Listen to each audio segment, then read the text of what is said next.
We got to get this sewage and water board under control and get it fixed. I mean, I think anybody who lived through last summer's floods, I think change is a good thing. And change is exactly what this new Sewage and Water Board task force is after. New Orleans has seen flooding, boil water orders, billing issues, and this task force wants to get to the overall root of the problem, which they say starts with management structure. There's no agency really like this throughout the country that has this diverse portfolio of responsibilities. One issue the force is looking at is if the Sewage and Water Board has too much responsibility, overseeing sewage, water, and drainage. They're considering getting the city or even an outside public benefit corporation to take over parts or all of the operation. The worst thing to do would be to maintain the structure that we had. Residents hoping changes in how the department is managed will trickle down to fix some of the issues they see every day, like all the recent boil water advisories. The fact is that we've got power problems.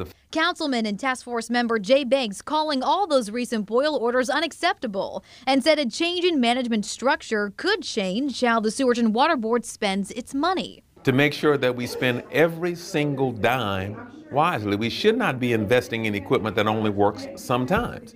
We should not be spending one nickel of ratepayer money on something that we can't count on 100%. Banks referring to Turbine 6, the $31 million most modern piece of the Sewage and Water Board's tech that can't provide power if we experience temperatures below 45 degrees. Clearly, there are issues that we've got to figure out.